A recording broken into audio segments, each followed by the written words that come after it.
All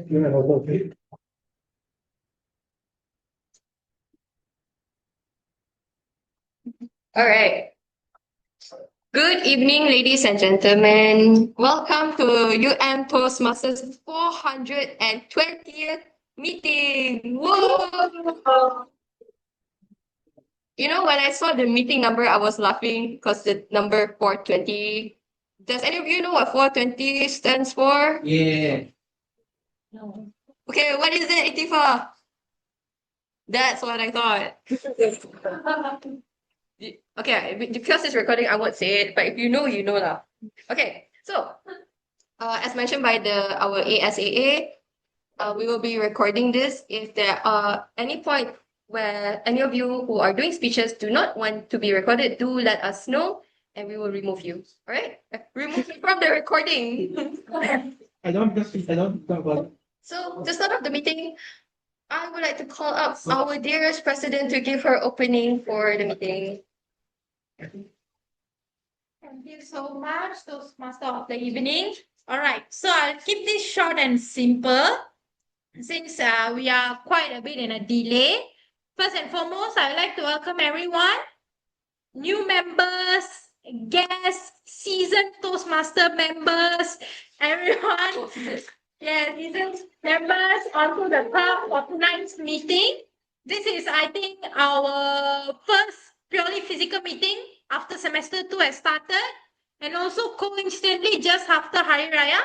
So for those who celebrated Raya, belated Happy Hari Raya, and also for everyone here, happy belated holidays. Why belated? Because we are now going to week 4. If you know, you know. So I hope everyone enjoyed the holidays. And as per our theme of tonight's meeting, Aimaan success. Yes, right? Okay. So hopefully everyone who's doing their speech tonight, your speech is successful, aspiring our new members and upcoming members to do more of their speeches. And let's hope this meeting goes as smoothly as possible. With that, I will officially start the meeting now. And we'll pass the floor back to Toastmaster of the evening. Thank you, everyone. All right. Thank you, Madam President. So yes, the theme of today's meeting is Aimaan success. Basically, for those of you who don't know, Aimaan simply means weaving. So we are weaving our way into success. Of course, sometimes success may not seem like an easy straight line. Sometimes there are hurdles or things that overlap that makes us think, oh, we're so tangled, we may not be able to make it. Just like a ketupat, no matter how tangled things get, you'll always end up having that little cute, perfect triangle, diamond shape. And honestly, I think I love the theme, which is Aimaan success, because personally for me, as someone who once struggled to make ketupat, finally am a pro at making ketupats. This is sad. Real fake. I'll make a TikTok video on how to do it later. But as someone who finally knows how to do a ketupat and have gotten into ketupat making competitions, Wow. the success really feels good. Because I bet none of you know how to make ketupats. So when you know how to do it, it's genuinely the success, the feeling of it is crazy. And okay, so the word of today is accomplished. Just like my ketupat story, I felt accomplished. Now, what does accomplish mean? It is a verb for to achieve or complete something successfully. Moving on to my next part of TME is the history. We don't have a slide. Okay. So, the history of Toastmasters. Who knows who started Toastmasters? Okay, Aimaan. Who created the first Toastmasters I International? think history though. I'm asking you, better you, who is the person, not if you fail history. Who is the person who created Toastmasters International? Yes. Yes. Right, yes, you. Who created Toastmasters International? C's. Exactly. And what does C stands for, guys? I was gonna check my head. Now, right. for the new members, Toastmasters International was first founded by Dr. Ramsey Smedley, who looks like this. He's wearing a songkok. Oh, he's wearing a songkok now because it's Raya. All right. So Dr. Ramsey Smedley, basically, he is the founder of Toastmasters. Basically, Toastmasters was meant for men learning how to speak properly for businesses and presentations. And it was founded back in October 22, 1924 at the YMCA Santa Ana, California in the United States. Yes. Okay. How about our Toastmasters Club? Our Toastmasters was founded by our dear distinguished Toastmaster Vincent, who looks like this. Trust me, he looks the same because I met him yesterday. He still looks as young as ever. I can feel it. So yes, ours is founded by distinguished Toastmaster Vincent back in 2001, 2003? No, 2007. Yes, sorry. Our Toastmasters was founded back in 2007, which is now going to be 19 years old this year. Whoa! And then basically, that is how Toastmasters came about. Now, the flow of today's meeting would be two parts, which is the prepared speeches and then the evaluation for today. Now, I would like to call up the role players for today's meeting. First off, we have Grammarian, Toastmaster Angel.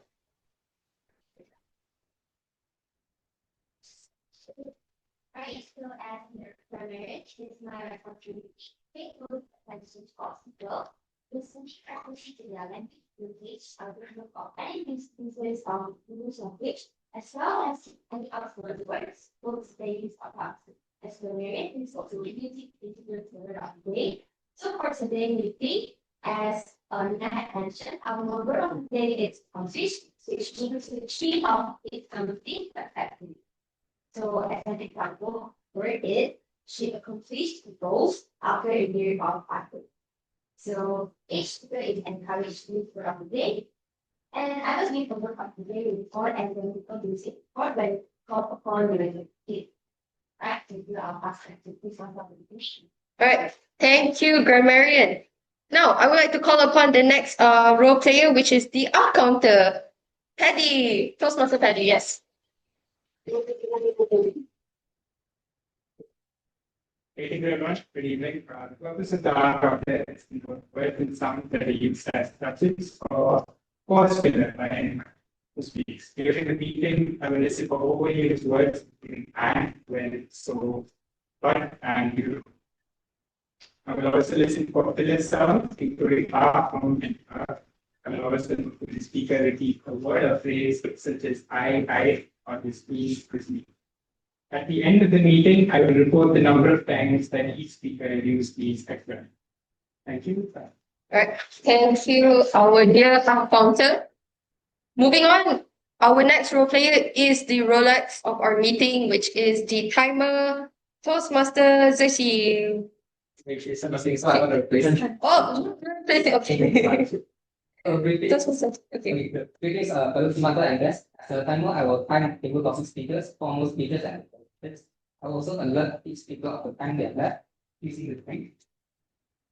Green, yellow, is obvious. And green. Can you raise that? Okay. Okay. It will be here. So.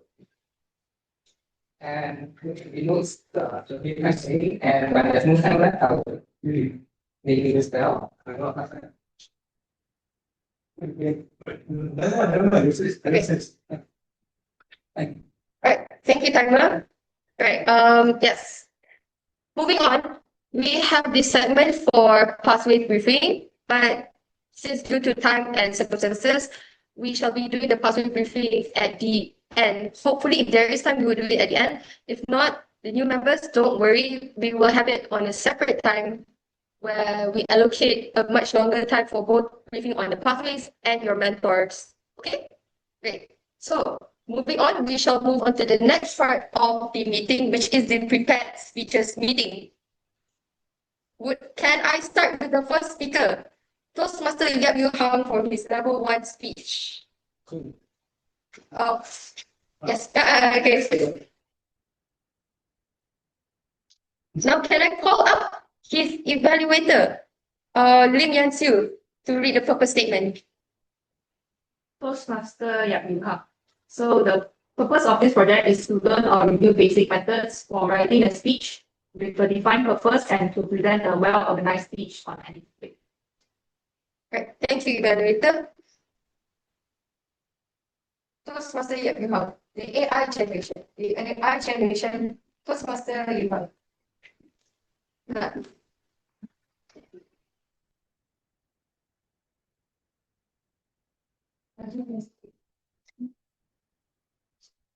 Help me generate an opening sentence for Toastmaster speakers. This is not just the digital age anymore. This is the age of artificial intelligence, and we are its generations. That is one of the 6 prompts that JP gave me just now. So I simply prompting one question. All right, and I'll close it right now. So obviously, I don't need to introduce you what is AI anymore. ChatGPT, Gemini, DeepSeek, whatever you name it, you guys definitely have used at least one of these, if not all of them. And obviously, AI can be used for a lot of things nowadays, such as you doing your assignments, I believe so, doing your homework, or perhaps maybe to help you do some trivial tasks that you are lazy to be bothered of. And in some extreme cases, there are even people who are using AI for things such as fighting lawsuits. I believe in America, one person did that and actually won that lawsuit. And obviously, I don't need to tell you all about the benefits of AI now. And me, myself, as a computer science student, I have also benefited from AI, such as coding, for example. Back in the days, when people do code, they want to refer something, they use what? Stack Overflow, right? Nowadays, what they do, they just prompt sentence. And besides that, and off topic, but vibe coding has completely changed its meaning already. Even back then, vibe code is all about doing the code by yourself by feeling. But nowadays, vibe code just feels like you're using AI to prompt and create something just by using AI. Oh, all right, sorry. That was purposeful. So AI is very good. It is one of the best inventions that humans have created nowadays. But on the dark side, AI has become something that we ourselves have become so reliant on. So let me tell you one of my own short stories. So related to coding. Back in year 1, sem 2, I was taking a course called data structure. And that course, especially, there are a lot of people laughing around again. And that course is very heavily reliant on coding skills. So in that particular semester, I also have used AI a lot. And since lots of the assignments are group assignments, or I could say open book assignments, I obviously abuse the out of ChatGPT. Okay. And what happens is during the final exam of data structure, out of 15 full marks, I only got a merely 5 marks out of the exam, which is about 10% of the total marks only. That is a very harsh truth for me, especially since I personally think that I am a quite hardworking student, but turns out AI has made me even way dumber, or maybe even way worse than when I even came into UM. And I want to also share another Twitter post I saw online. That is about the post itself says that MMATs, Form 4, Form 5 MMATs, yeah. MMATs hasn't really gone through much of a change since my time lah. So it's about in 5 years' time, the whole syllabus has not changed. But since the introduction of AI, the grades of students are mysteriously dropping. It wasn't because the exam questions were harder, nor because students are becoming lazier. It's because students are more reliant on using AI. And the reason why it is because when you're using AI itself just feeds you the information without giving you any time to process and memorize it using your own brain. Thus, when you are using the AI, you're just actually copying the answers itself. You're not actually learning the process. Thus, I can understand why in such cases, for example, the MS that I told you earlier, people would lose marks out of it because they couldn't memorize or understand the steps among those questions itself. They just know how to find the answer without knowing how to reach it. So, all in all, am I telling you to quit using AI? Am I telling you to stop using AI for your assignments or any works that you have? No, obviously, because humans, us, we can fight nature, we can fight change. Change is a constant thing that is happening in our daily lives, and as we ourselves, we can only adapt it. And fun fact, even some companies nowadays are even encouraging their workers themselves, employees, to use AI during their work. And if you do not, they might even fire you, as for what I heard lah. So the next time when you prompt a message, when you ask something in ChatGPT, Gemini, whatever, think about it yourselves.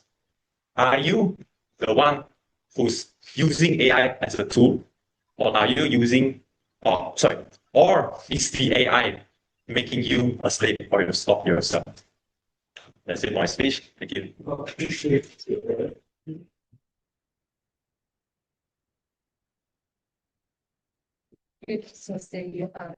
Wow, that was a very, very impactful speech for me as someone who also abused AI. What can I say? I'm a law student. You really think I can read? You think I can read this thick book overnight? Of course not. I use AI. What? So okay. Yeah, it's okay. I'm honest. I use AI. And I'm proud. No, we basically, if you know, the purpose of his speech is to not abuse AI, but to use it, weave it into your life, and not let it take a hold of you. Anyaman success, right? Moving on, can we have the second speaker, Toastmaster Wong Yin Chin, for her speech, Level 2, Understanding Your Leadership Style. Now, her evaluator would be Toastmaster Aimaan. Please read the purpose statement of her speech. Toastmaster J. The purpose of this project is for the members to identify your primary leadership styles. And the purpose of the speech is for the member to share some aspect of his or her primary leadership style or discuss leadership styles in general. That's all for me. Back to you. Toastmaster J. When every opinion counts, Toastmaster J. Good luck.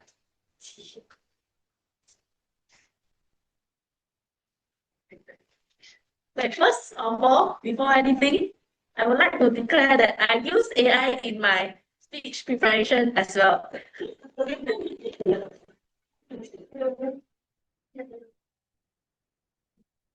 Okay, fellow Toastmasters and guests. So have you ever been in a team where each opinions are mattered? Each idea, big or small, or even quite bad ideas are genuinely considered before every decisions were made. So in my leadership journey, I've learned one thing very clearly. Teams grow stronger when every opinion counts. And that belief is the heart of my democratic leadership style, where I lead best and when all the decisions are made together instead of doing our own decision. One of the clearest examples would be the KMUM Chinese New Year celebration back then in 2024, if you know. So during the very, very first meeting, I just filled in the rooms. Then faster than we could even write them down in our notes.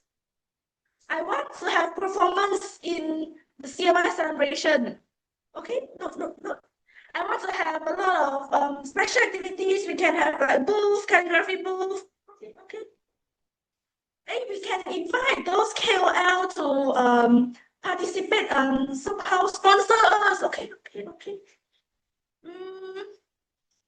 You could feel the excitement in the room, but more of it was chaos. Instead of narrowing down all of the ideas myself, I took a democratic approach where I encouraged everyone to speak and to share and to build their ideas on others. I asked them very simple questions. What do you think? If you want to make this year's celebration meaningful for participants, and what are the activities that we could actually realistically put it on? So we voted, we discussed, and we debated. The final program wasn't one person's idea. It was a contribution of everyone's creativity. Because of making decisions was shared among all of us, the responsibility was also shared. People volunteered willingly, and the task flowed smoothly, I could say. And even the last minute problems that came up on the morning of the event day itself get solved collaboratively, or I would say we solve it very fast. So that event taught me something very important. When people get hurt, they don't just follow, they contribute themselves in the team. And later on, when I joined second event of the year, which is UMES, okay, as the head of marketing, media and marketing, okay, I realized how democratic leadership, okay, really fits into that position as creative in media and marketing.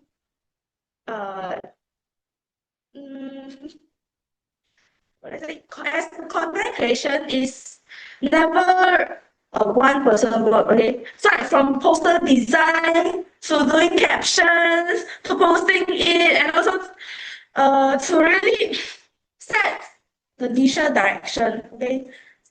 Everything requires collaboration. I need to collaborate with Siew, okay, for the poster that we made last year. Right? I need Kim's help to provide caption for me.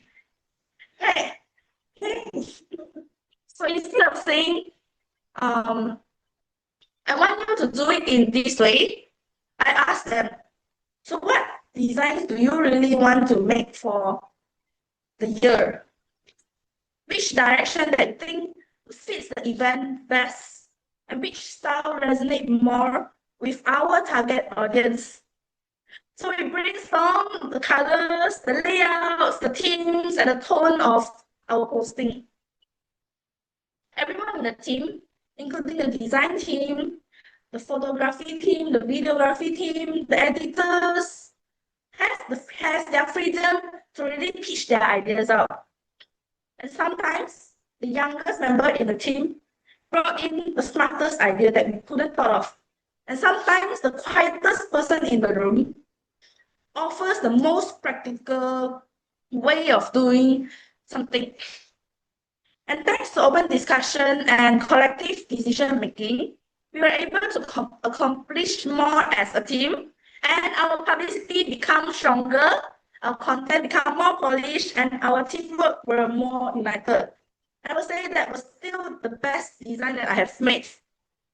So the experience reinforced the belief that good leaders make decisions.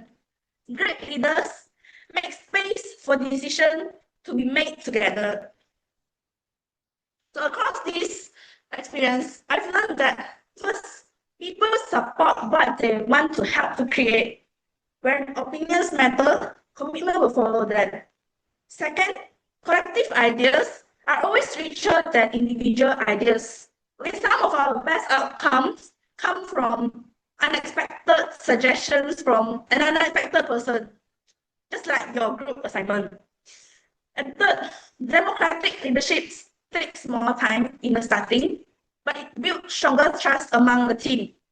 Decisions may make using longer time because we need to discuss a lot of it, but when executed, it becomes more smooth. So fellow Toastmaster, I used to think leadership means giving direction, but now I know leadership means creating direction together because every opinion matters. Thank you, everyone.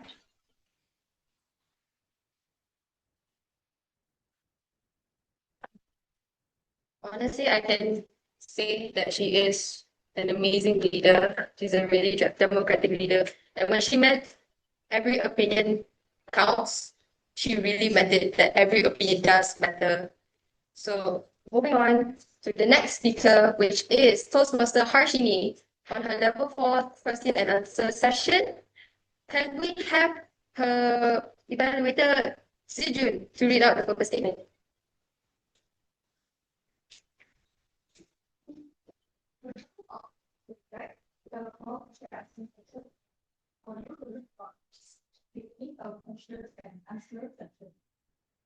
Besides, the purpose of this station is for you to participate at participation and run the well-supplied session and answer session.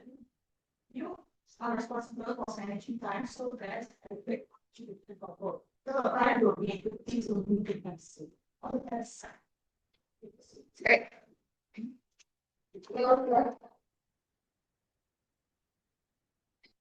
Toastmaster Harshini.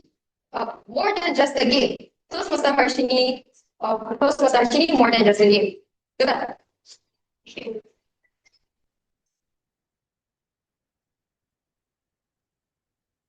Okay, timer, you're ready? Timer ready? Okay. Imagine this.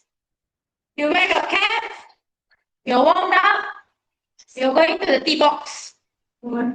Tea box, you're setting up, you're ready, you've looked at the fairway.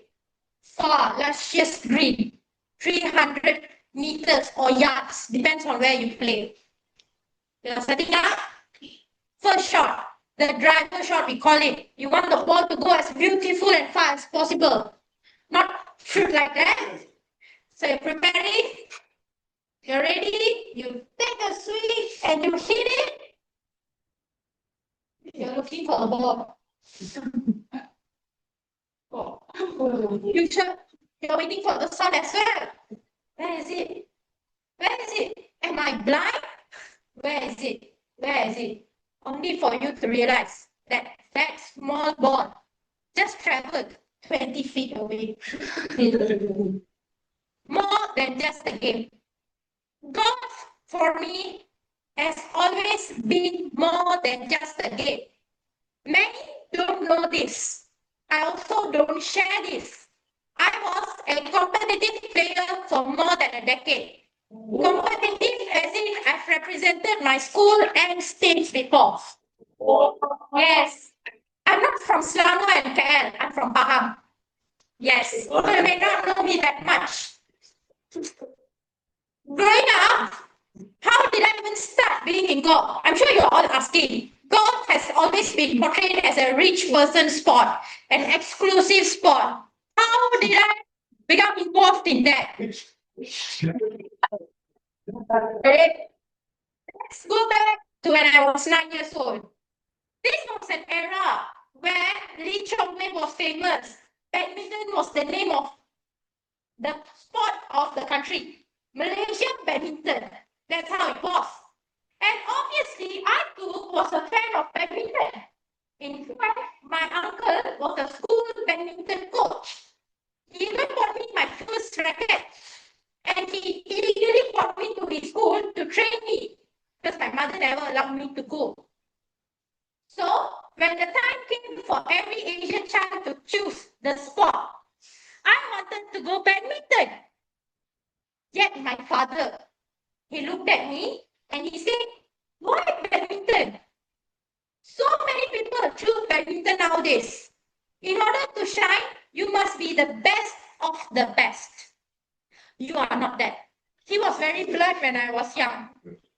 However, there are sports with many people in it yet, which gives you a more brighter opportunity to shine. Also, he claimed. And at that time, opportunistically, in where I come from, a small town, Bentong, there was a South Korean professional player teaching golf for students for 50 ringgit per month. It's very cheap if you compare with the KL rates.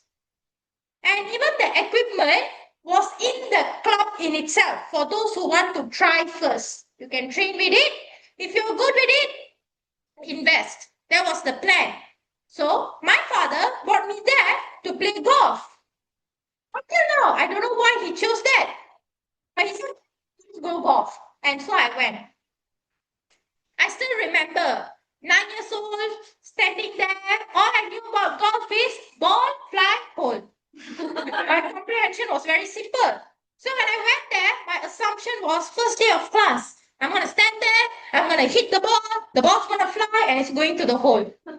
It's what I thought it would be. It was not.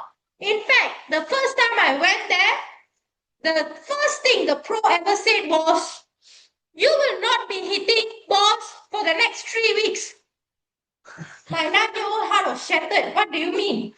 He said, in order to play golf, it's not just a matter of you learning how to hit the ball. There's more into it. Hence, I had the 3-week intensive course. It was very intensive. Every day after school, in the evening, I would go there for 2 hours. He personally trained me so that I can get up to speed with my peers who had been training way before me in the club. So he wanted me to get up to speed so that I can compete with them. And I still remember the first time I went to swing. I was ready. I wanted to hold. I couldn't leave the club halfway. I was like, my hands were shaking. He was like, no, go out. I'm like, that's how I was. Second day, instead of making me learn golf, he made me run around the 200 yard 3 times. I've never run before. And I was like, he's like, no, run. Fourth day, squats, lunges, 150 per leg 3 times. Lunges. I was very fit back then. I would like to clean that. And that is how my whole 3 weeks went. Until after the 3 weeks was the first time I got to hit a ball. I was very excited. I had hunger inside me on making me do so much fitness exercises. So I was ready to hit the ball. I was ready for it. And in golf, when you're first playing, usually the setup is that for beginners, they will use a stick or your own golf club and your legs down there. That is an indicator to show you your direction, how to stand and where to aim. As a beginner, you tend to put it straight. So, my precious club was there. So this was one of my own clubs there. And I had another club in hand. Swing, crack. I broke my own club. I didn't hit the ball, I hit the club. It broke in half. I was not happy when he came to pick me up that day. It's okay. Yeah. Beginning, why not? Maybe the talent inside was not showing that. We let it be. I got a new club and I trained more. I remember when I want to hit, I hit. The ball won't fly, but the club went away. Yes. Paddy shenanigans happened. Then my father saw something in me that I did not see. He kept me in it. And now, 6 months, finally, I was somewhat talented. Hit the ball, it go. Hit the tree, 20 feet, it doesn't matter. But I was no longer breaking putts. It was a good progress. Now, this was my beginning at 9 years old. Did it suddenly upgrade and I became a pro? No. This was my state until I was 12 years old. So for 3 years, all I could do was hit the ball in the driveway. I could not progress through the course, as we call it, because while I could hit the ball, I was nowhere as good to progress there. Then my parents did not stop me. They did not know what they saw in me. They still kept me there. They invested in me to train better. So I talked about my beginning. And I'm sure I would have told some words that you are not familiar with. Fairways, as in the beginning of my sentence. Well, I'm going to share some tips on golf, on what you must learn before we go further into the story, so you can understand more.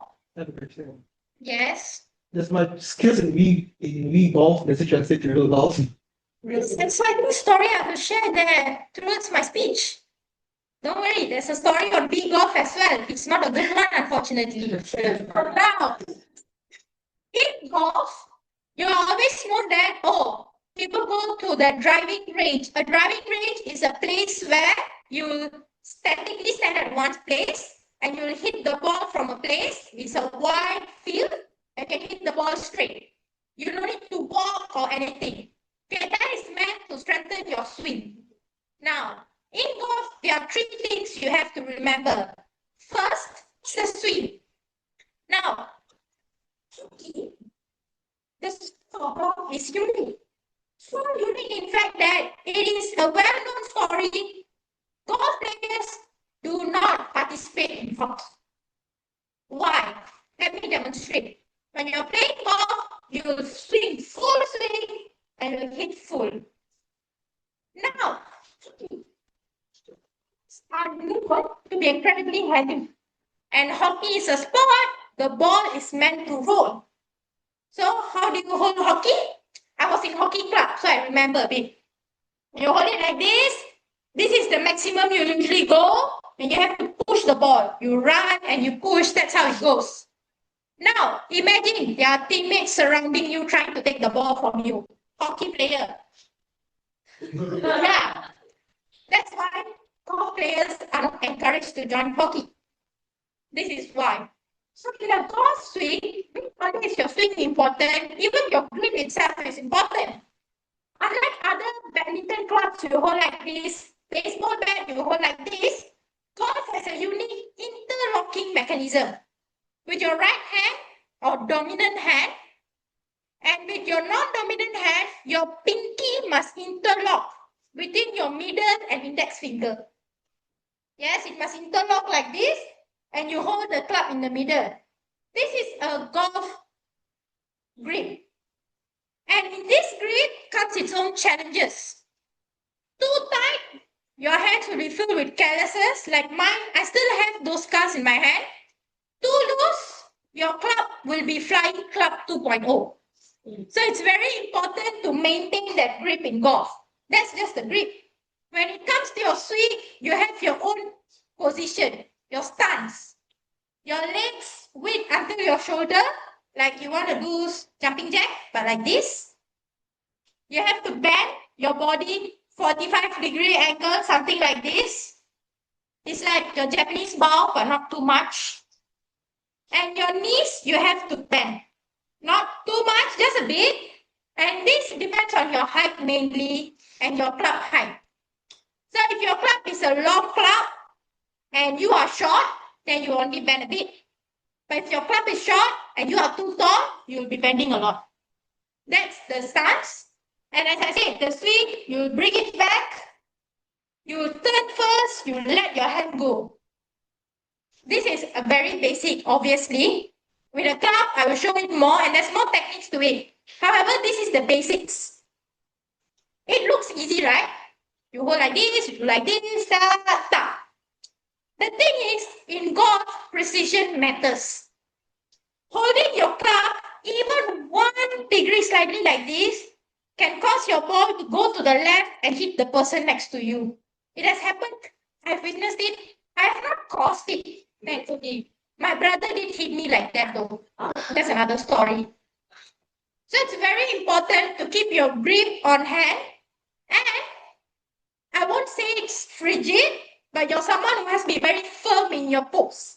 So it's a very precise game. Even a single degree change in how you hold will change it. Same as your swing. A single degree on how you turn your body or how you turn your hand while you're going up can entirely change the ball's projection. The ball can fly, the ball can immediately go right, immediately go left, or it can do a very beautiful looking curve style. It will go up straight, and just when you think the ball is going to land perfectly, it will be like psych, and will go turn right. Everything is factored into how you hold, how you bring it up, and how you bring it down. It's a very precise endeavor, and it's not easy to accomplish. It takes muscle memory. You need to constantly train. Even if I have stopped playing competitively for a few years, if you give me a club, I can still go and do it like that. That's how ingrained it is into me. It's pure muscle memory. So you may think, oh, I have the swing. Is that it? No. Believe me, in golf, 90% of your success comes from mental health. That's right. Anxiety has no area in this game. Why? Because you will be playing with your peers who are good than you or worse than you. That's entirely debatable. In golf, it's very famous. Be safe. You are competing every time with yourself. Now, let me go through how a golf scoring works. Unlike most games where the highest scorer wins, in golf, lowest scorer wins. Your aim is to try to get the ball into the hole, simplify, in as much as less shots as you can. So you'll be playing 9 holes, 9 courses, or 18 courses. So out of it, overall, the lesser the score, the better. That's how the gameplay goes. And in golf, when you're in a serious competition, the stakes are high. For example, MSSP, state level. For Pahang is MSSP. For Selangor is MSSS, if I'm not mistaken. So it's very important to keep your cool, because let's say you get intimidated by someone, and the moment you feel intimidated, what will happen? Your hands will start to shake. Oh, what happens when your hands shake? I think I do not need to elaborate more further than before. That's why it's very important to keep your cool throughout the game, no matter what. That changes the trajectory of your game. Finally, cost management. What do I mean by cost management? I didn't this speech before I played because I have zero cost management.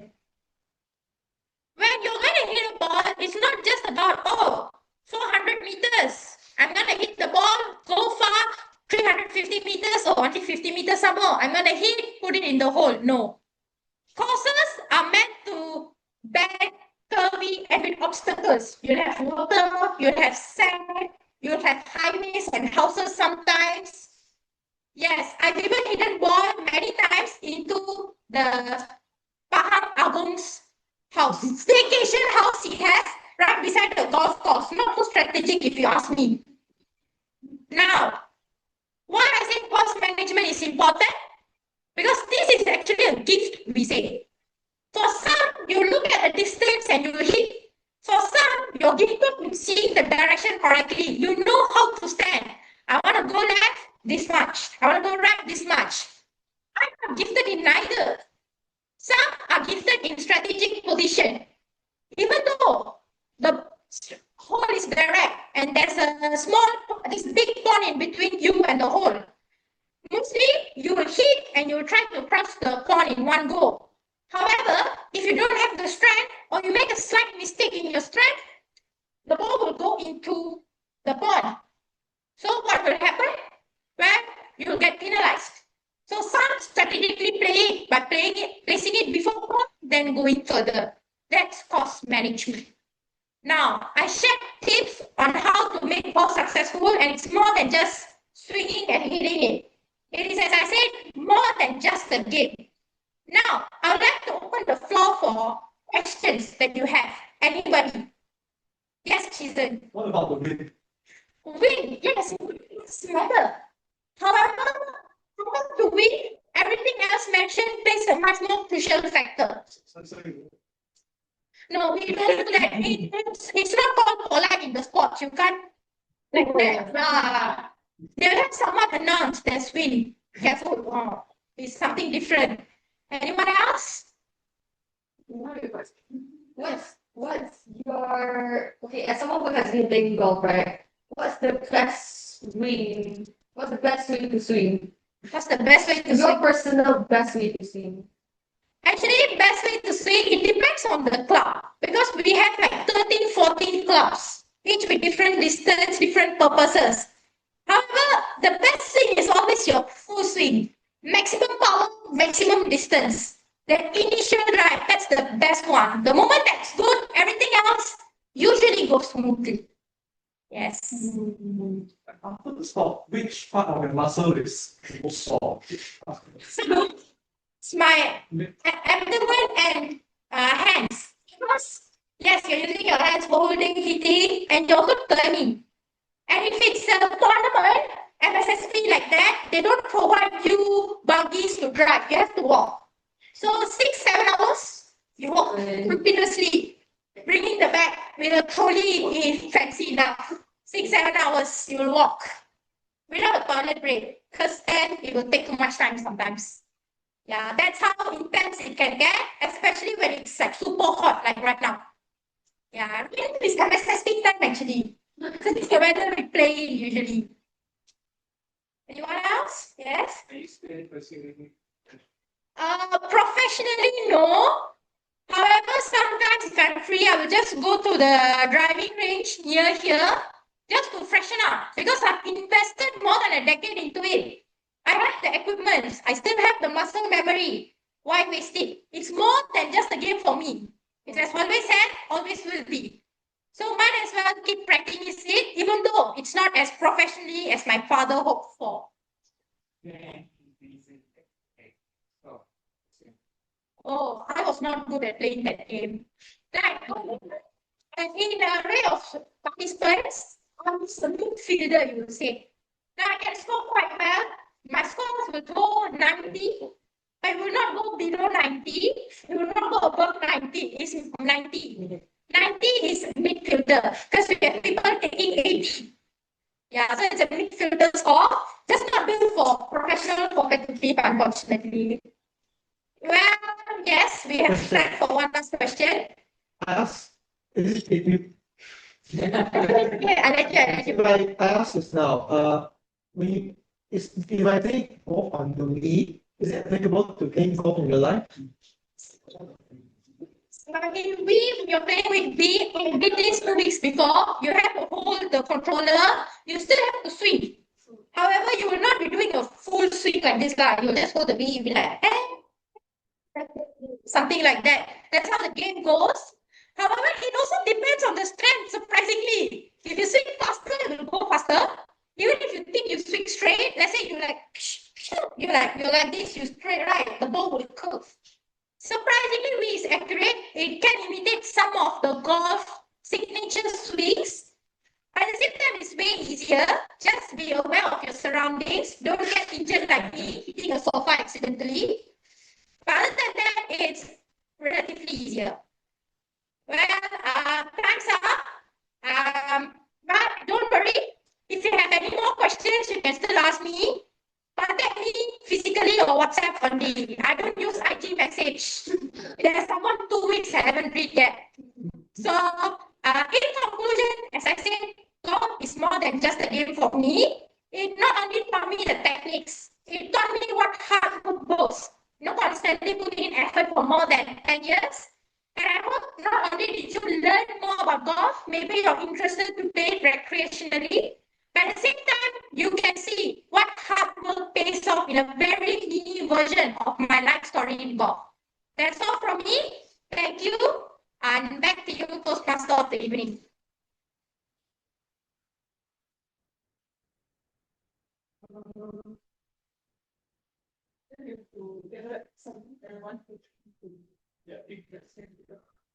Sorry? Okay, all right. Thank you, Toastmaster Harshini, for that swimmingly amazing. Oh, that's such a lame joke. For that swimmingly amazing session you're sharing of golf. Personally, I also thought golf is just win. But apparently there's more to that. And honestly, that was a really helpful session because now I know the best way to win is to just do everything by full force, right? Oh, yeah. That's how you win. Okay, moving on to the next and last speaker for today's meeting. We have Toastmaster Zhi Jun. We have to have the evaluator because it's the same. But it's the same one, right? Oh, so then we still need to read. Okay, no need. Right. Since Toastmaster Zhi Jun will be doing the same speech, which is the level 4 question and answers, the purpose statement will not be needed. So, Toastmaster Zhi Jun, are you ready? I am. Okay. Through the lens, Toastmaster Zhi Jun, through the lens. Good luck. Thank you.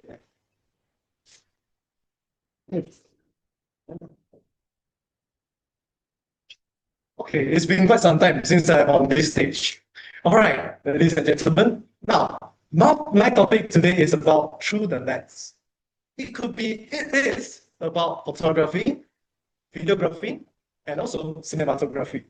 Now, these are separate different things, but they do have overlaps. This is a very, very wide industry and very, very deep indeed. So, well, if you guys have any questions, please, while there is a natural pause, just let me know and ask for your elaboration. All right, I'll go deeper. I'll go deeper in. All right. So for me, okay, as a background, all right, I've started taking photos since 2021 when I got my first camera. It was a mirrorless camera. That was after SPM, which we have, I think, around 3 to 5 months of break. So I was with my friends. After SPM, we were taking photos. We were exploring Georgetown because I'm from Penang. Exploring Georgetown, we are going here, we're going there, going to streets photography. We'll go to Merdeka parades. We go to so many, many different things. And I've been through quite a lot of journey because I've had a teacher which is into studio corporate photo shoot, and I've been taking photographs for wedding, for company annual dinners, for events, and also I'm having my own short film, which currently I'm editing.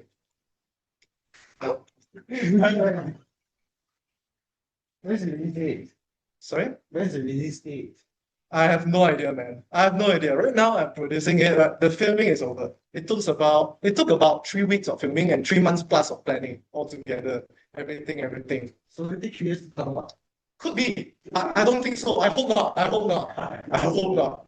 And so, photography, videography, and cinematography. Now, for a basic introduction, I'll just dive straight into it to say the way I see it is that we are looking through a lens and we are observing the things in a different eye. Because everything is just an observation. In photos, when you take a photo, you need to observe what do you want to take. Perhaps it's a person, perhaps it's the mountains, perhaps it's the sky. There is a subject, and there's something that you find it special.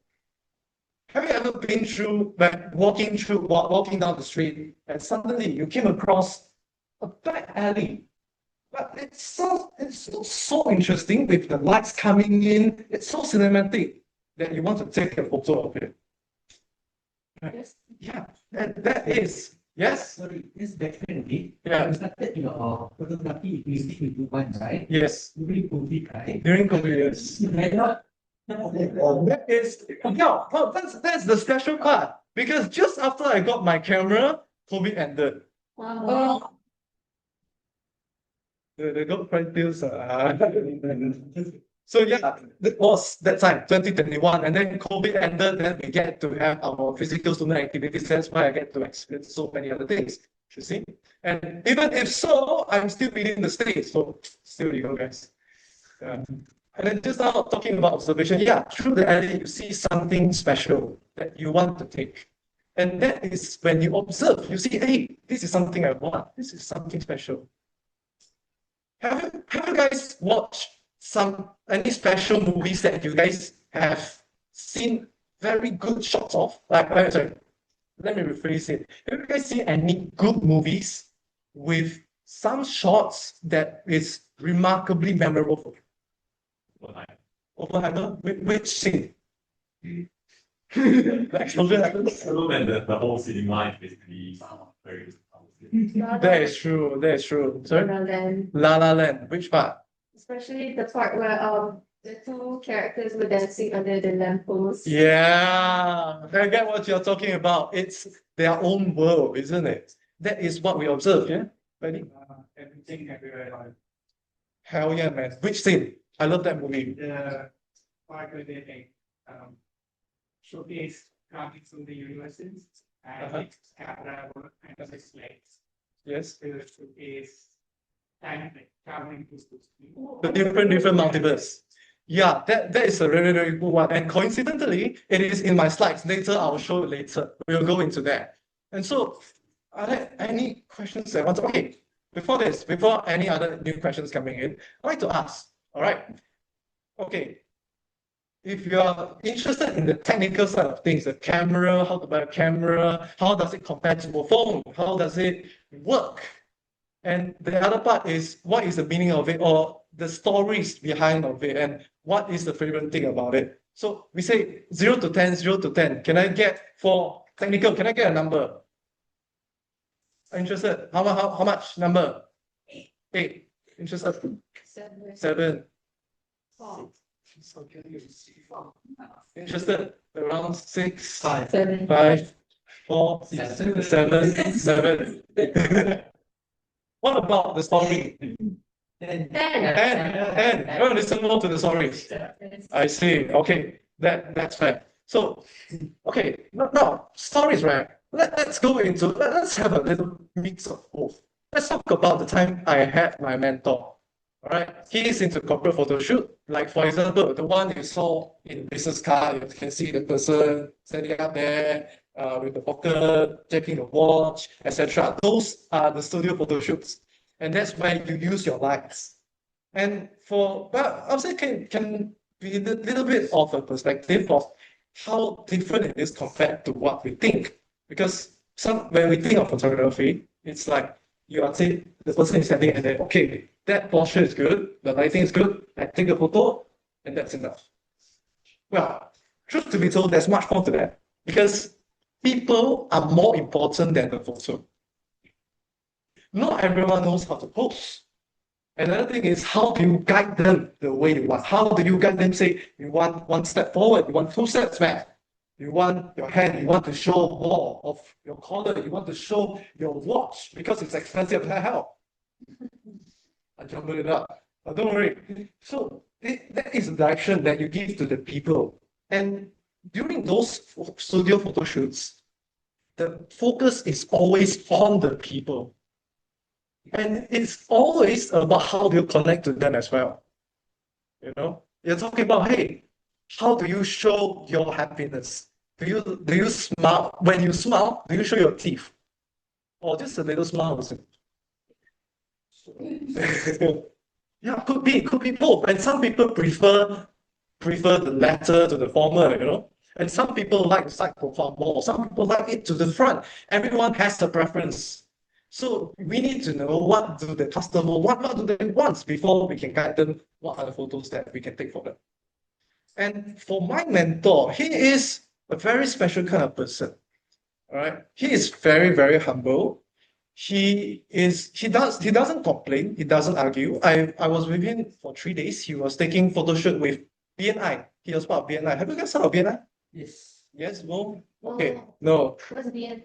BNI is Business Network International. No, BMI. Business Malaysian International. I don't know, man. BNI. BNI is where all people from different businesses come together and form a network. So imagine if there's a team, and in one team there is one person from every industry, and he is the photographer of their team. Now, we took photo for the BNI members. We are taking photos for them, and I think the very, very special moment is where he asked them, "Hey, do they have kids?"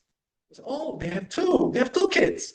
So, okay, right now you are having a very stern face, you're very serious, so this is very professional. Now, imagine in a sense, imagine that when you're tired and you go home, and then you can hear your kids running towards you, and you can see them and you tell them.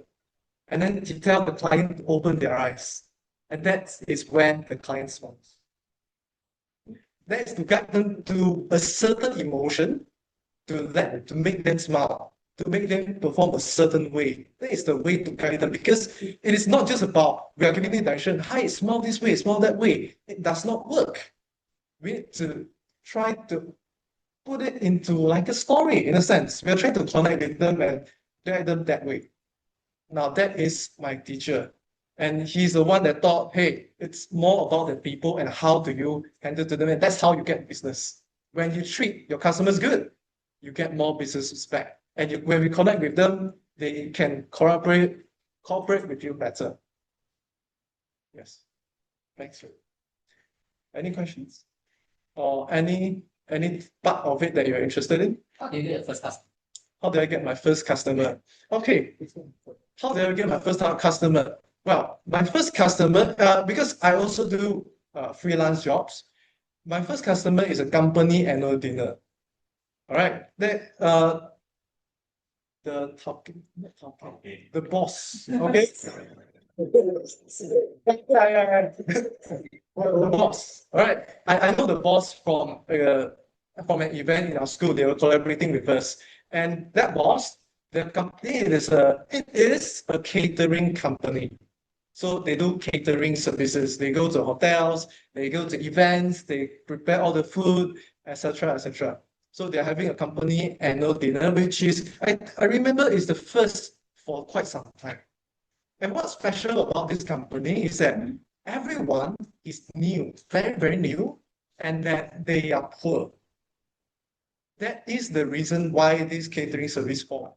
Because the boss, he has a passion to bring out all of them to increase that, to let them have a better life. So they are very, very excited throughout the whole event. They're like, oh, look at that, look at this, look at the food, look at everyone. They're having fun. They're having potluck, not potluck, sorry. They're having course dinner. They're having lucky draws, and I was there. Now, there comes the biggest challenges. The biggest challenge that I had during that event is that my Malay is not good. My Malay speaking is no good. That time it was 2 years ago. My Malay speaking is no good. And everyone is Malay. Oh, I thought you were from SMJ. I am from SMJK. SMJ. Yeah, SMJK. From SMJK as well, I remember. But yeah.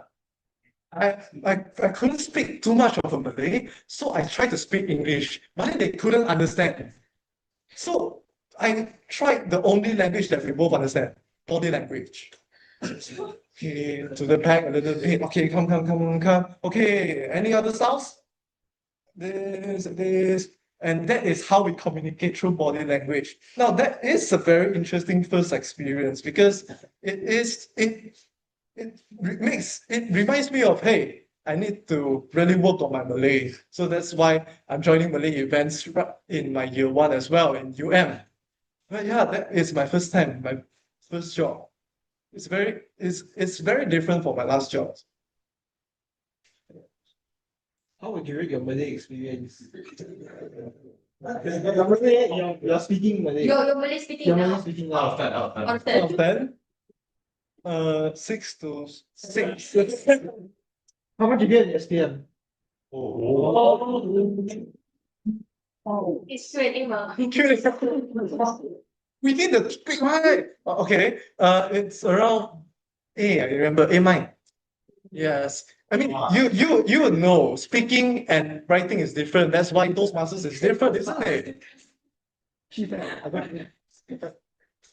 You mentioned about how you mainly work with finance photography people. Is there any photo shoot that's like very memorable for you? Very memorable for me. Okay, so back in UMT Penang, we say what? There is in a dialect, 假巴无事做. When you are full, you have nothing to do. So you just do everything. So they started a new project, which is the graduation magazine. Now, the graduation magazine, let me ask, do your high school have graduation magazine? Yes. Okay, really? Oh, really? Okay. So graduation magazine, I was part of it. It is new, it is in the second year. Now, they do something far beyond and above. Because why? Not just group photos of every classes and of the teachers. They do photo shoots for everyone. Individually. 1,000 plus people in that graduation. Who's a photographer? I am. That was like, I look at the name list. Wow, 24 classes. Oh, 24 classes with 30 people each. Wow. And I had a team of 7. So we were taking photo shoots every day in the library. We are having like just a simple makeshift whiteboard and then the lights, and then we are taking photographs there. That was quite a journey because we have been taking photos for 3 weeks straight, every day from 9 to 5, duty base. Yeah, that was quite something. And yes. Did it publish in that? No. No, it's funny. It was in my Google Drive. I uploaded it into the main Google Drive, and I was using the Tar College email. But because I graduated, they cancelled the email, so everything went missing. So we need to edit 50% of it when I'm in UM. So we edited the whole part of it, and we delivered it the next year. This year.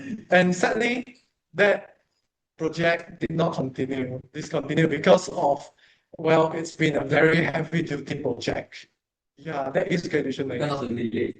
Because of the delay, yes. What's your first picture? What was your first photo? First photo is the photo of me and my dad. Oh.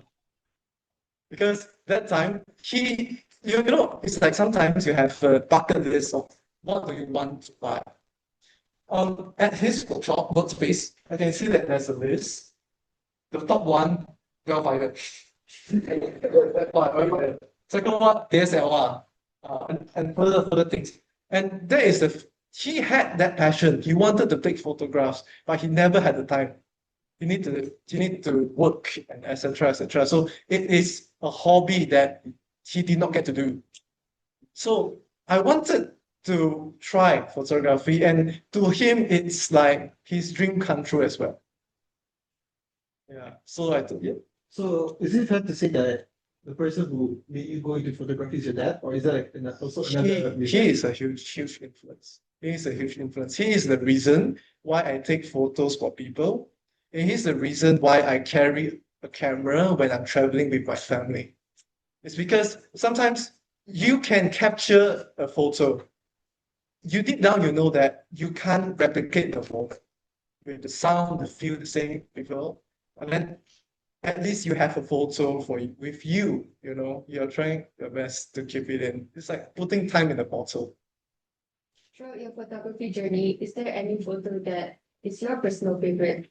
That's interesting. I'll say the one in my short film. You know what? No.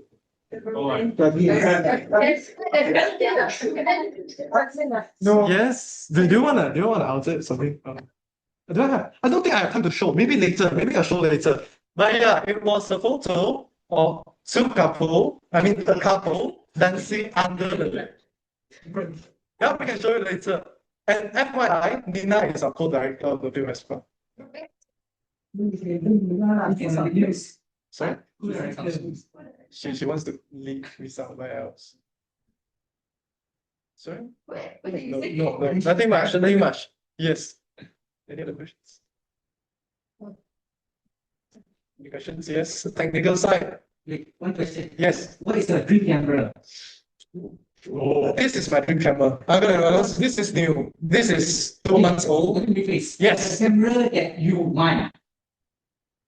Hasselblad. The You know Hasselblad? Okay, let me tell you a little bit of yes. Okay, add on to that. Yes. Explain us the technicalities of why you want that one. Okay, yeah. Yeah, I got it. Yeah, I have extra. Explain. Okay. Do you know the difference? Okay, when you are taking a photo with your phone, there is always a difference with your phone and with a digital camera. You have 104 megapixels. The camera has, we say 12 megapixels, but there is a huge difference because of the sensor size. Well, your phone camera is very, very small. So when light comes in, it hits into a smaller sensor. So the sensor size is smaller. But when you use a camera and you put it into this sensor, which is a big sensor, this is a full frame sensor, a standard one, you get better pixel size with a lower megapixel, but what matters more is the pixel size. So when you are editing, you can zoom in further. Now, why Hasselblad? Hasselblad is a medium format camera, which is this times 2, bigger. You know, usually camera for this, around this grade, costs around 10K. This is not 10K, but this is like 5K, 6K. Hasselblad is 40K. And that is a commercial one. You can put, I think 20 times even, and it doesn't get blurry at all. That's a commercial one. The professional one is in the museum. It's where you put it into the museum. There is a coin that you want to record. You take multiple photos of that same coin, you layer it, and it is for archive purpose. And it's millions for one camera. That's why Hasselblad. But that could be, yeah. Okay, then as a wrap up, I'll say, as a wrap up, I have too many stories that I have not yet to share. I have movie references in my PowerPoint that I'd like to share as well, maybe later at a later time. But basically, photography, for me, it's not just about the photos, it is about the people. For me, it is about the people skill that I get, because every time when I'm in an event, I'm holding a camera, I get to talk to other photographers because we have something in common. It is a social skill. When I'm joining an event, I did not worry about, hey, I do not perform well as a program member.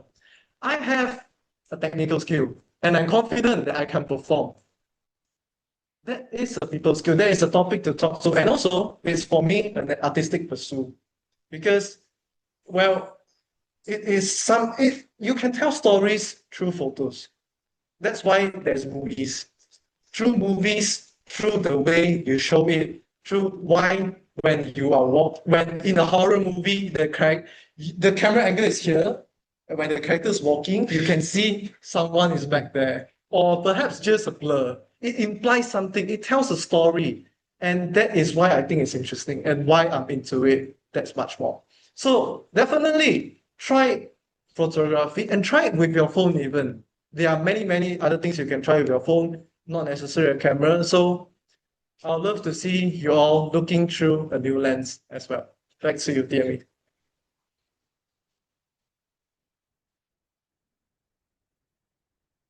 Good job. Thank you. Right. Thank you, Toastmaster Cheezen, for the insightful sharing session. Honestly, as someone who has been the subject of his photography more times than I would like, the more times that I would like, I would say he is an amazing photographer. His skills are genuinely better than professionals I've seen. At least personally for me, I like his way of photography, and I genuinely hope that all of you get to see his photography skills at some point. I wish you do share, and I hope everyone here get to appreciate your art through our lens. Now, wow. Now moving on, can we do the voting for the best speaker for today's meeting? Is the slide ready? Yes. Yes, okay. So everyone, can we go onto our phones, open up Slido, and the code is UMTMC. Slide.do. I think you put Slido also got it. Slide.do/UMTMC. Yes. If cannot, you can also put in the code side UMTMC.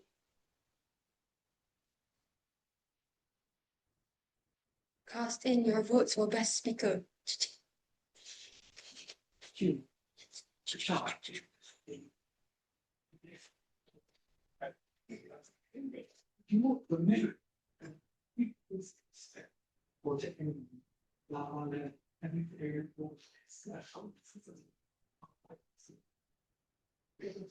Okay.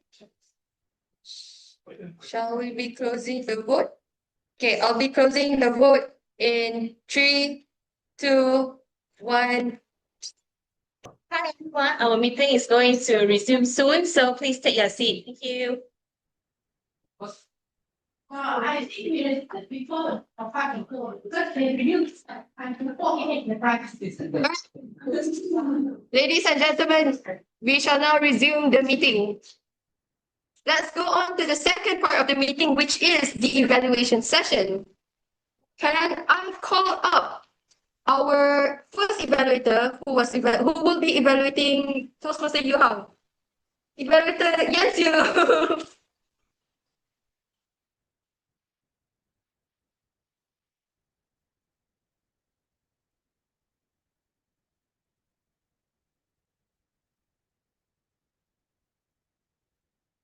Toastmaster Yuhang, I would like to congratulate you for accomplishing your writing a speech with purpose project speech because you have successfully reached your purpose statement, which is to increase the awareness of people using AI and be cautious and be aware of the AI generation.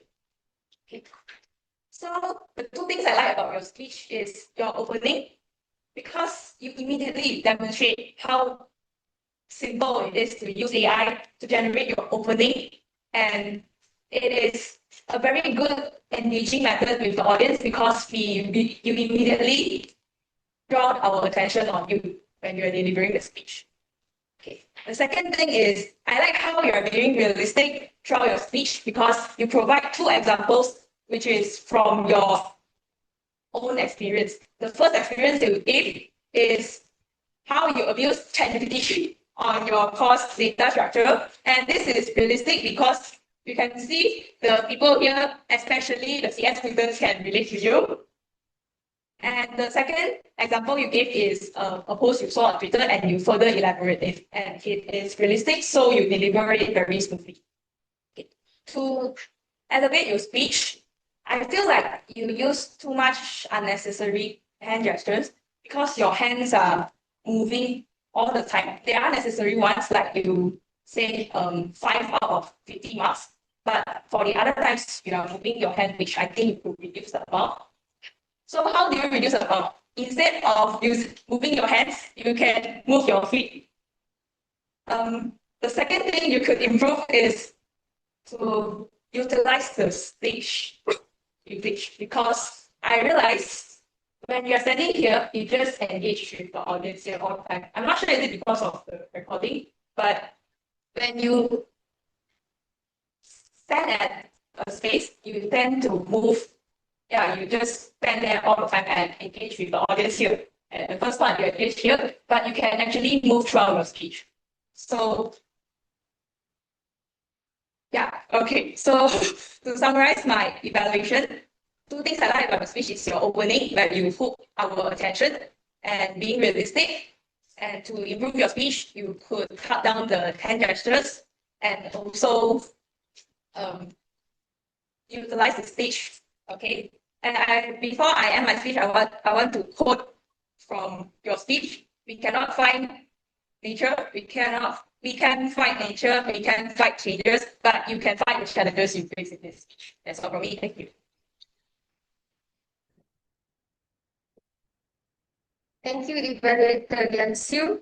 Next, can we call upon the second evaluator for Jane? Let's welcome Evaluator Toastmaster Aimaan.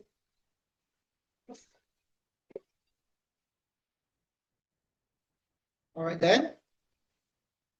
Since you all heard Jane's speech, what was her leadership style that she said?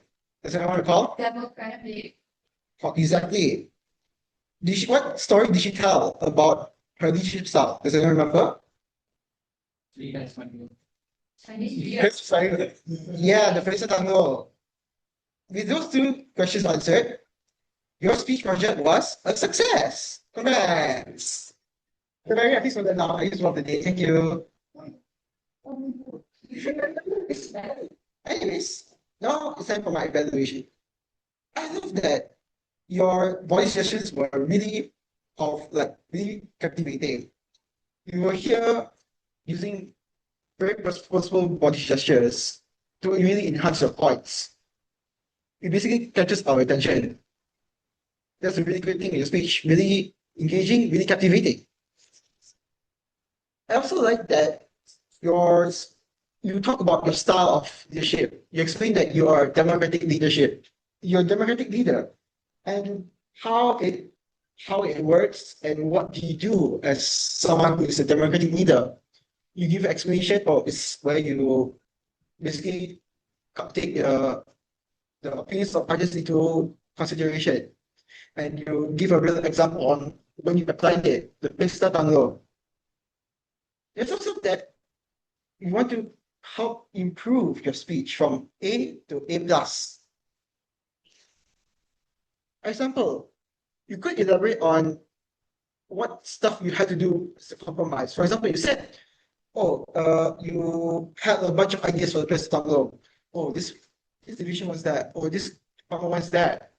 But in the end, you still have to make a compromise. Not everyone can get what they want. You have to basically give or take. I'd like to get for you to talk about that a bit more. Like just talk about, this department had to have couldn't get exactly what they wanted, or this department had to sacrifice some stuff, but it all worked out in the end. I feel like that would be even more stronger impact on the speech. I also noticed that you had your iPad here. Every time you're looking at the iPad and you're looking at the audience. Eye contact is very important. And if you just shut it, sometimes you lose all the sense of connection that you have with the audience. So try to not be too extremely reliant on the script. I know sometimes that you worry for something. So if you just try to take a small pause to just recollect your thoughts, since especially if you're rushing and you look at a script, you just make things even more rushed. To end this on a really positive note, I like how your title, where every opinion counts, is brought back into the conclusion, where you explain that, every title counts. Everyone's opinion matter counts. I messed that up in your head. But to summarize, I love how you explain about your strength, that you talked about your style and give good examples. You explain what it is, especially since not everyone will be familiar with what it is. And your body language was really captivating. You could work on trying to give a bit more explanation to really hammer the impact down, and try to not rely on using a script. That's all from me. Thank you. Back to you. Thank you, Evaluator Toastmaster Aimaan. Next, can we welcome the next evaluator, Toastmaster Zhi Jun?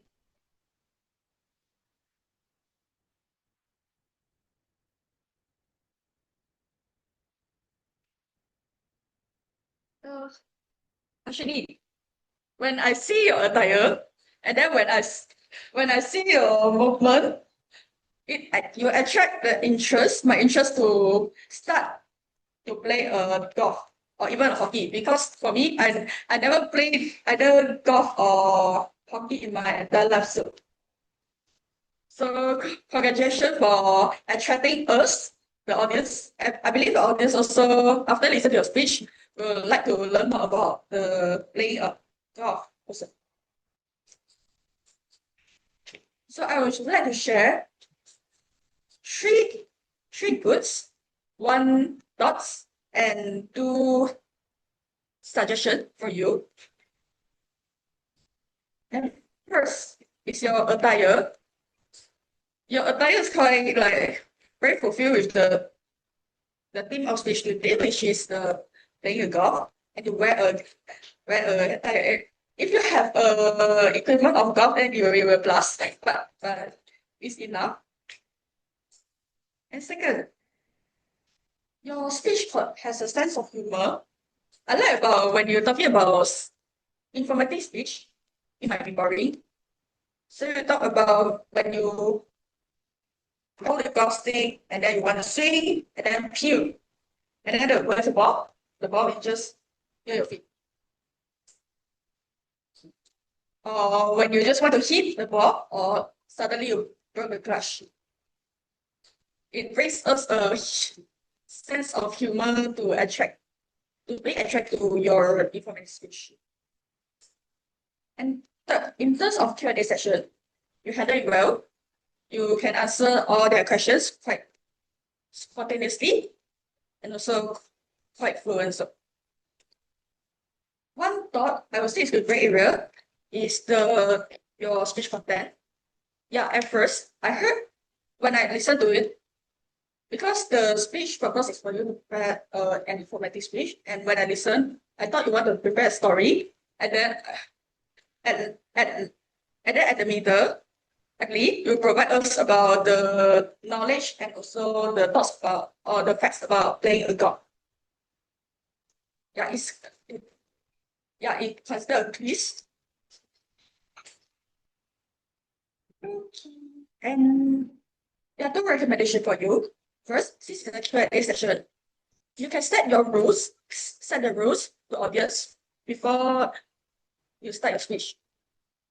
Because I noticed that there is an audience for like they straight away raise a hand and then just ask you the question when you're talking. So perhaps you can set the rules like you answer all of the questions when you finish your speech like that. And then you can even show about the timing about like what time to what time, like first to 15 minutes is a speech. And then you allocate how many minutes for the Q&A. And second, don't talk too full. Like you are talking about hockey, then you don't talk about like what you see and then how to play or anything too full, because it will like let some blank for audience to ask you the questions. Yeah, so it will make the Q&A more full, yeah, more complete. All in all, I like about your attire, you're humorous, and how you manage the Q&A session, and then it's informative. You may work on or set the rule first before you start speaking, and also give some blank for the audience to ask you question. And that's all for me. Congratulations, and back to you, Toastmaster.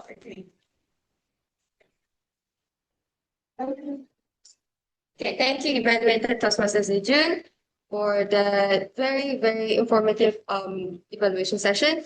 Moving on, can we have the last evaluator for today's meeting, Toastmaster Hakim, to evaluate Zhi Jun's speech?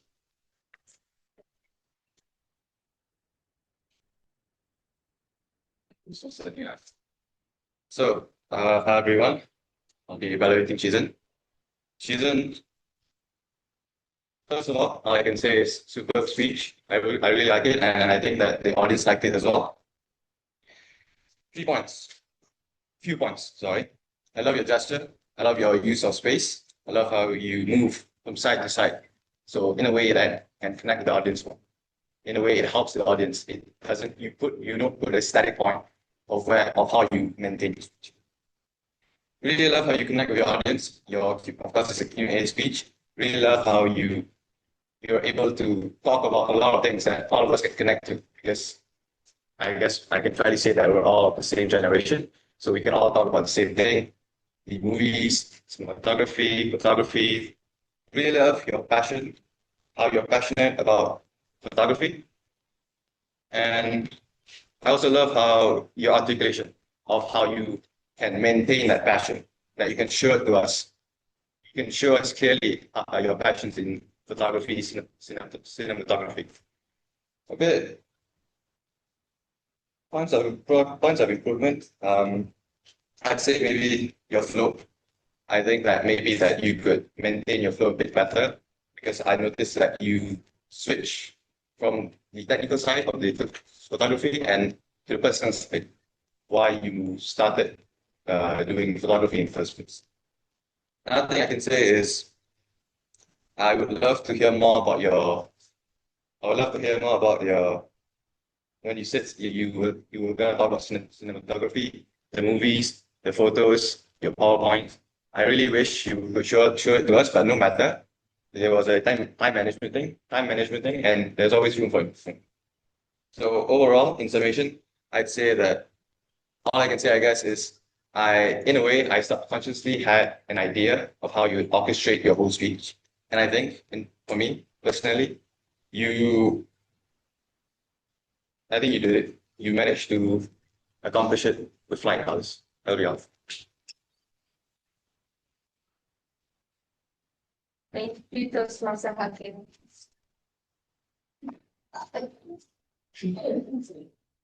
Okay, for the new members, handshake usually means we are passing the stage to the other person to start talking.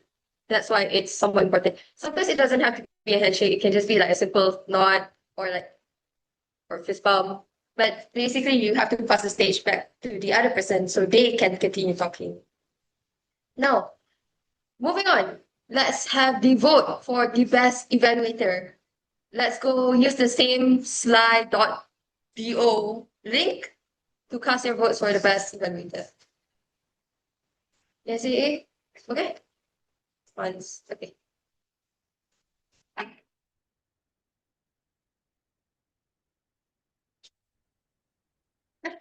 Slido. Now it's Slido. Guys, open Slido. Cast your votes. Democratic. No, I'm not democratic leadership. My one is technical leadership. Yeah.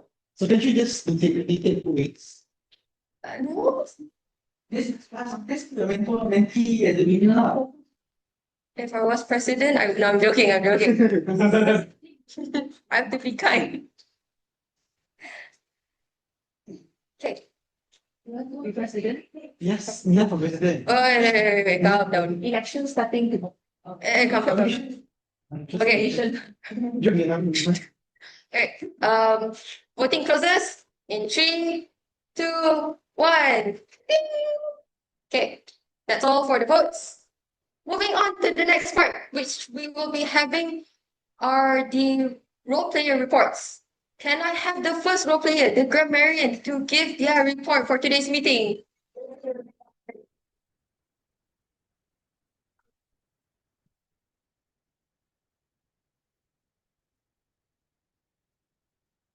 Me?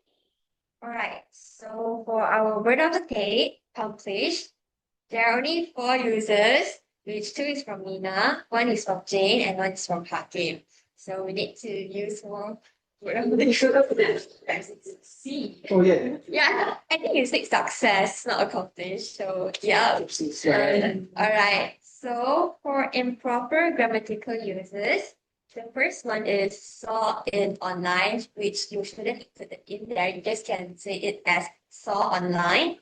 And one mispronunciation, not chaos, but chaos. And it's not because you talked about a lot of experiences, so you should add an S. It's not across these experiences, but across these experiences. And instead of become more smooth, it should be become smoother. And since event is starting from E, so it's from an event, not from the event. And for some quotes that I took from some of the speeches, from Johan's speeches, are you using AI as a tool, or is AI making you a slave of yourself? Which I find it very nice. And next is from Jade. Teams grow stronger when every opinion counts. And she also uses the word resonates more with the target audience, which I think is very good word. And from Harshini, the word portray has always been portrayed as a rich person's sport. And also the word precise and never. And from Zhi Jun, I like how he used truth to be told, and you can't replicate the movement. So that summarizes the report. Thank you, Grammarian. All right, next, can we have the counter for today's meeting?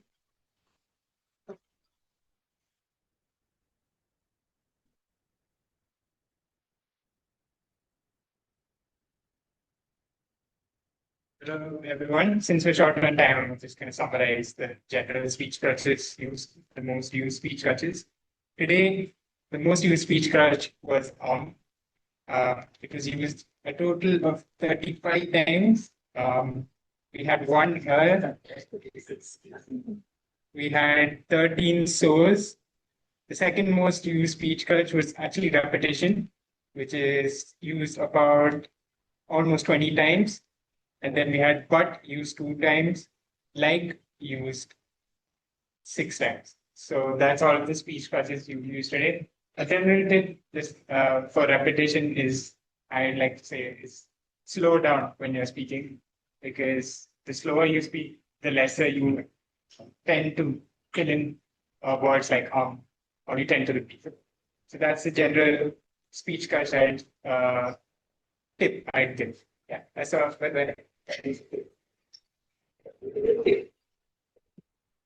Thank you so much, Toastmaster Paddy, for that accomplished report. Was it that was the most alright. Good to know. Let's do our best. Let's do our best to lessen our ums and uhs. Okay, Aimaan. Moving on. Can we have the timer's report for today's meeting?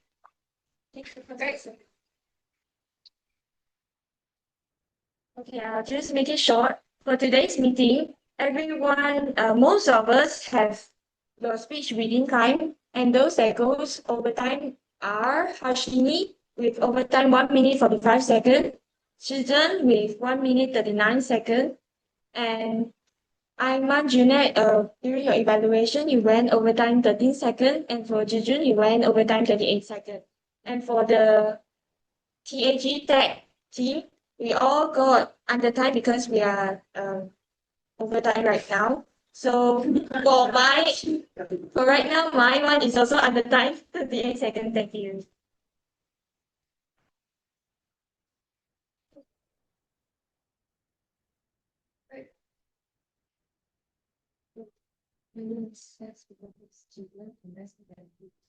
Okay, right. Moving on. Okay, thank you, timer, for that report. Let's hope that when the next meeting, evaluators and speakers do please be within time, because that is the whole point of having a set time is for you to talk within the time. Okay, moving on to the more exciting part of the meeting. We have the award ceremony session.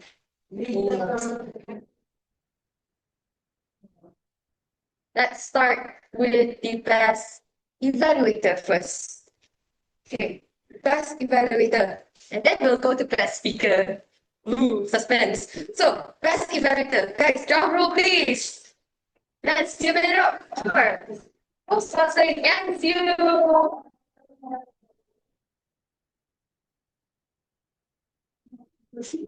Okay. This today because we just don't have such a okay. Those also the issue for best evaluator. Okay. 2, 3, 1, 2, 3, 3, 3, another pose. Okay, nice. Oh yeah, it's okay. Okay. Now, let's move on. The best speaker for today's meeting is drumroll, Toastmaster Steven. You want to use your camera? Really, man? You want to use your camera? I don't mind. Do you want to? Okay, I don't think any of us know how to use the camera. Okay, good job, best speaker. 1, 2, 3, 1, 2, 3, 3, another pose. 3, 3. Okay, nice. Huh? Where's your next speech? Oh, next speech. Oh, yeah. Okay, alright, moving on. Sorry. I was so ready to sit. Okay, and with that, that ends my session as your TME for today's meeting. Thank you very much.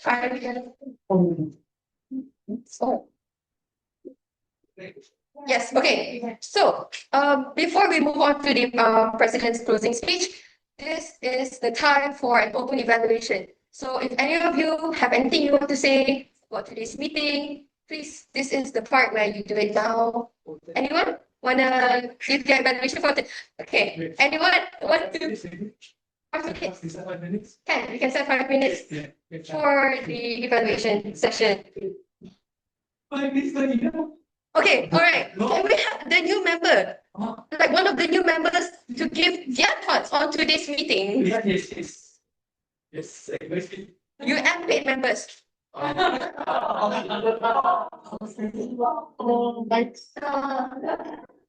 You pay eye contest again. All right. Any of you guys want to try? Just give your thoughts. Yes.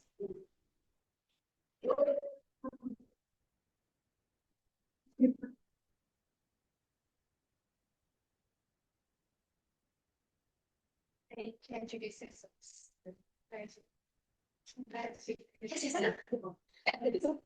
Hi everyone, nice to meet you all. I'm Yamuna. I'm a first year computer science AI student. I noticed when I came to this meeting, I actually came last year for the Christmas meeting, and one thing I noticed is everyone is very welcoming.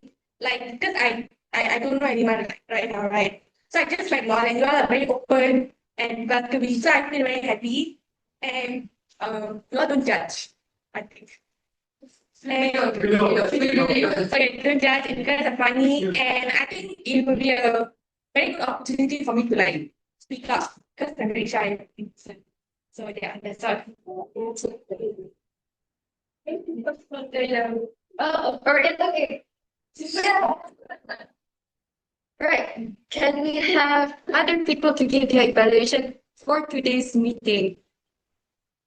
Anyone on this slide would like to give their evaluation? Any thoughts? Any opinions? Yes, Paddy. All right. Okay, after this. How about this? Okay, Ken. In general, I would say it's like I'm very passionate in this. So, let's say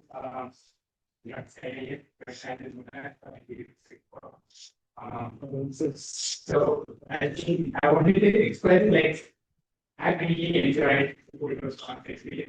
I don't know how to let's say the information for creating moments, but I can't take the information. I try to but I don't know how people like speaking opportunities but I like to express that like this stuff that is really as speakers. Get over my fear of speaking and like my hands used to shake a lot when I used to speak. Prepare speeches. So it's a good way to be better than voice. Like I don't you guys get to spend a lot of time here and to be able to. So yeah, that's all.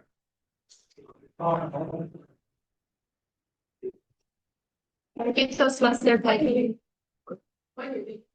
Idea. Yeah, so that's never mind. Thank you, Toastmaster Paddy. It was very nice to have you here too in UM Toastmasters. And I would say, on behalf of everyone, having you here really brighten us all up.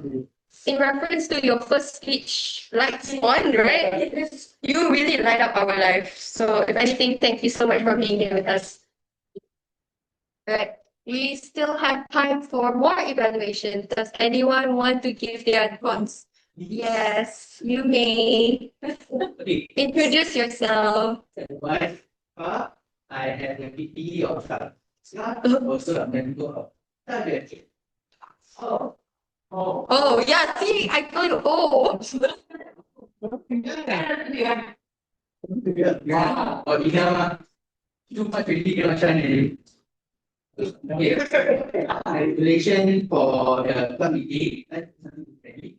Don't worry, your journey doesn't stop here. If let's say, for example, you go to NDU, you get joined with NDU and whatever progress I've made, you will see inside the portal. As long as you remember your membership number and the email that you use to sign on that person.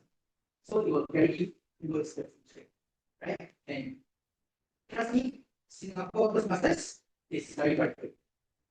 Every neighborhood has fun. It's very nice. I've been a floor. Very nice. Okay, now back to the meeting today. Well, what can I say is I really like the atmosphere. It was nice. I see for a very long time that whenever there's like pickups and everything, most of the members come together and it's trying to present. My point of improvement will be very simple, which is finish. As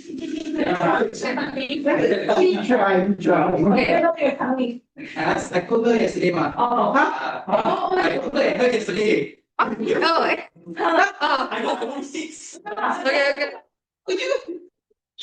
Okay. I should have done what you did. Impromptu.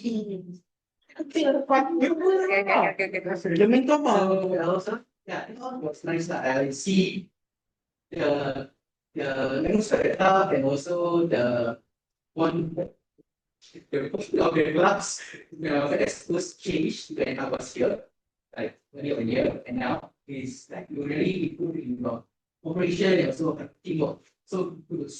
I hope to see this in the next term. I hope someone will be part next term. So that's it for me. Thank you.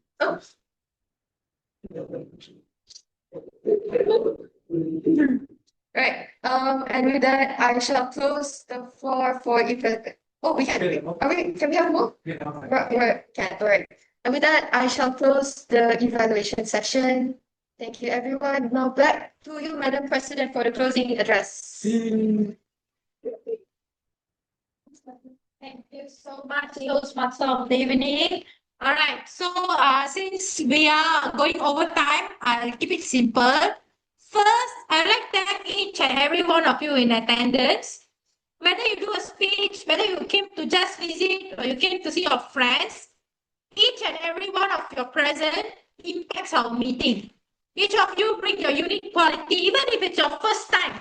You bring a shine to the meeting. And I'd like to applaud all of you in attendance. You came, and even though we had technical issues in the beginning, you guys cooperated, you guys helped us. Even if we had issues, you guys were committed. So that's something I'm very thankful for. Now, I actually wanted to do an announcement earlier, 2 announcements actually.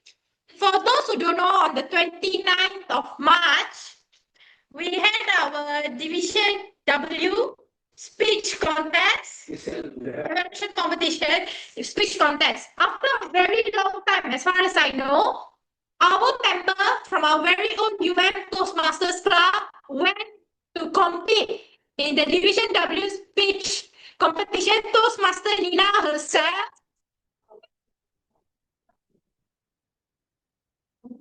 It's not easy. If you've been around Toastmasters and other clubs, there are so many clubs around us, so many qualified speakers, veteran speakers.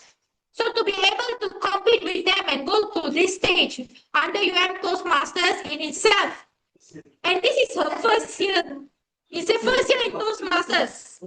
Yeah. So for someone to do that in such a short amount of time, to accomplish so much, it's something that we should definitely applaud. She's even an inspiration to upcoming members, current members. She's an inspiration to hold up to.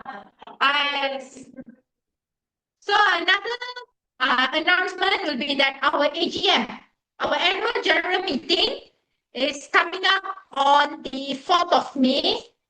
Yes, so our annual general meeting is on the 4th of May. So this is a meeting where we will talk about the club, what the club did, finances and so on throughout our term, as well as elect the new club officers, those who will be ensuring that the club goes on improving the meetings and so on, things that we have been doing here. So it's time to elect the new officers. Starting tomorrow, 1st of April, the nomination period opens. We encourage all the members to nominate who you think will be the best club officer. Wednesday. Oh, thank you. 1st of April, I said the date correctly. 1st of April, which is on a Wednesday, nomination period will open. Nominate people who you think will be upcoming club officers who you trust, who you know can bring the club forward. And I would like to mention that you will nominate president, vice president, education, membership, PR, secretary, treasurer, sergeant at arms. So there are 7 positions.